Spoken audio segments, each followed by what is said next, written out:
Okay, second rest day of this block of programming. So let's break it down a little bit. We had a short cycle, and again, that's so that we can kind of link up with the CAP program tomorrow and piggyback on the benchmark that they're doing. So that'll be cool.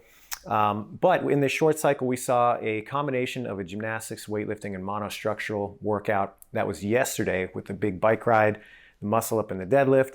That ticked off a pretty significant box because up until this point, we hadn't seen a combination of all three modalities. And then we had a bit of an overlap with a monostructural and gymnastics workout with the burpees and running. And that's one of those things where, yeah, you're going to see some overlap. It also saw some overlap with the muscle up. If you did Yeti in the first block, there was some muscle ups there and then some muscle ups yesterday with the bike ride.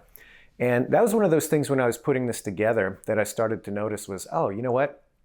I'm tending to put together some things that have a lot of pulling upper body gymnastics. And instead of saying, hey, I think we need to break that up, I thought, you know what, why not emphasize that for these 2 weeks and let's repeat that theme a few more times. And so you guys are going to see that where over the next couple of blocks of programming, we're going to be doing quite a lot of pulling. And that's not a bad thing if it's an intentional decision that then you can take a look and say, okay, maybe the block after this, I'm going to move in a different direction and start to explore some other areas that haven't been hit quite as hard. So again, I think that a 2-week block of programming, you've got a lot of latitude to make some decisions. And even if you choose to repeat some things, there's nothing wrong with that. You just have to understand what might make a good decision in the future coming out of that. And again, I think the big picture for programming is that there's no perfect program.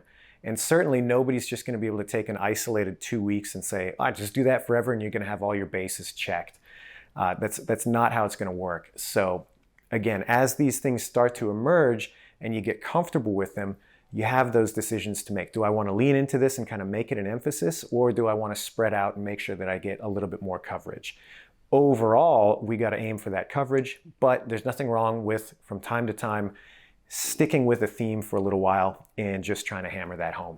So anyway, in the next couple of days, we'll take a look at what we got. Pendulum's going to swing a little bit. We just ended with a real long workout. We're going to start heading back towards some more kind of classic 10-minute CrossFit efforts. We'll see you there.